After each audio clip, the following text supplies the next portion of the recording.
Greetings one and all, hope you all had a good Halloween, hope you're all safe. Welcome to DC Wood Reviews the Arrowverse episode 16. We are now looking at the end of Vixen, its second and final season. Where am I up to in 2020? Well, there's been big changes at work which I'm dealing with at the moment. I've also done lots of Christmas shopping as of late. The way things are in 2020 and the pandemic, I felt it best to get ahead because who knows what Christmas is going to be like this time. I've been doing artwork, or as usual, I have a brand new blog that I've started with the great folks at Smarkdown, which I'm really pleased to be doing.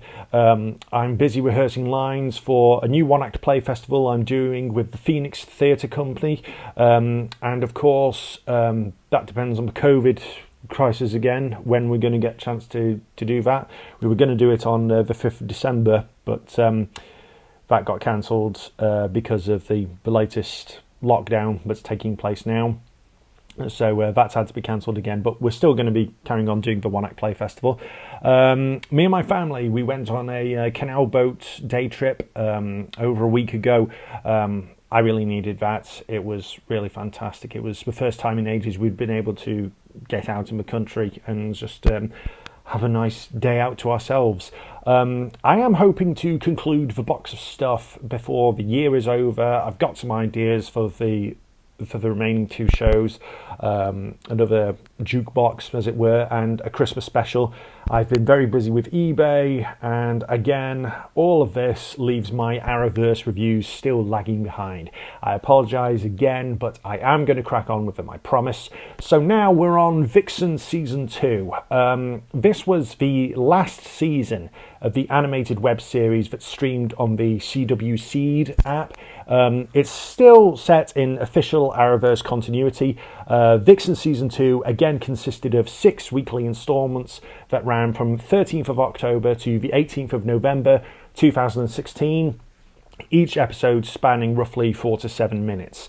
Months after Mari McCabe defeated her sister Kuasa, proved herself worthy of the Spirit Totem and the Mantle of Vixen, Mari has now taken her place as the hero and defender of Detroit, Michigan.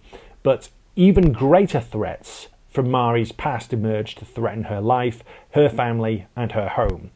New alliances will be forged, even the unlikeliest of ones, and Vixen will face the fight of her life with all she loves at stake.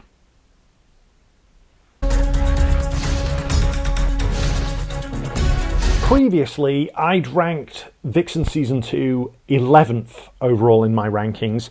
Everything that I really enjoyed about this bite-sized Arrowverse show, it's still here. Great animation, great voice work, fantastic pacing, and it truly feels part of the Arrowverse. What I really loved is how shows like Arrow and Legends of Tomorrow took the liberty to acknowledge Mari's existence and her heroics in live action.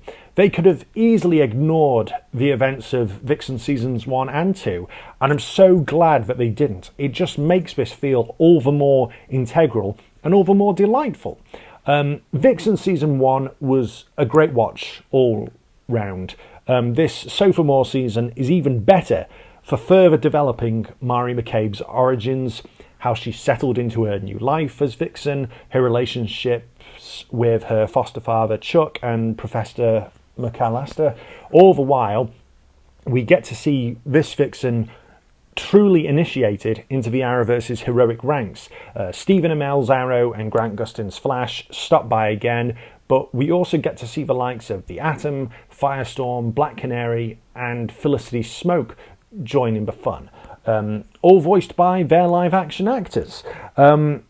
Megalyn in Chicken Wokey remains very much the leading lady here, again providing Mari with all the grace, toughness, attitude, and compassion the character needs. She was so good as Vixen, and it's such a shame that we haven't really seen her again outside of this and her guest appearance in Arrow Season 4. I would have loved to have seen Megalyn reprise the role as Mari McCabe Vixen in the Arrowverse for live-action television.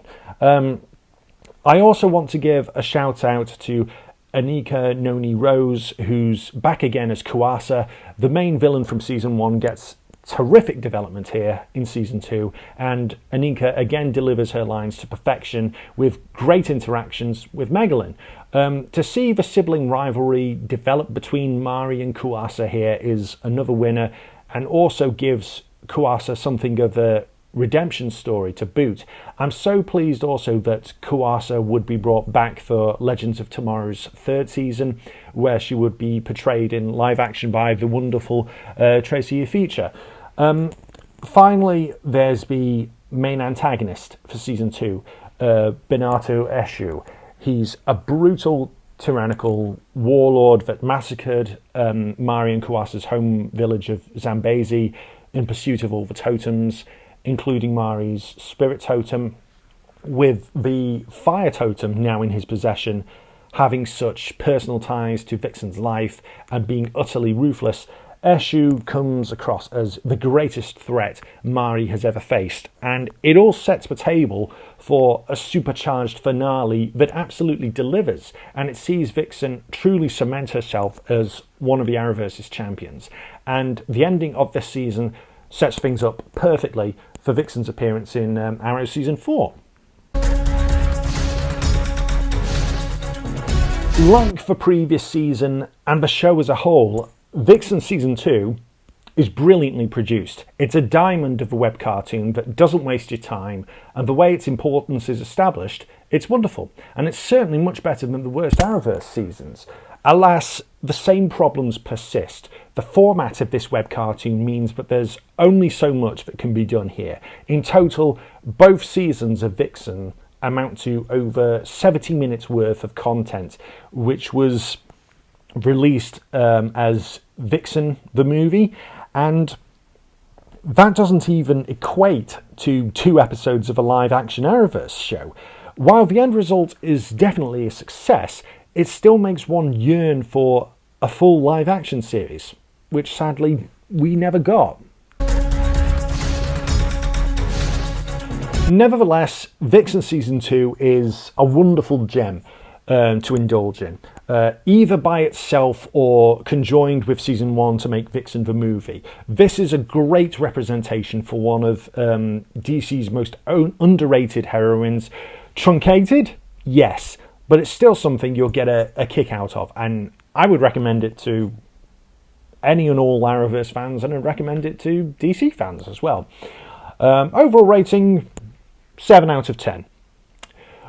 So, what's next? I am now ready to move on to the next Arrowverse season, which is going to be Supergirl Season 3, and we're going to start covering the 2017 to 2018 period for the Arrowverse, and when everything is complete and I'm up to date with all my Arrowverse reviews, then I'm going to revise my rankings accordingly. I will see you next time.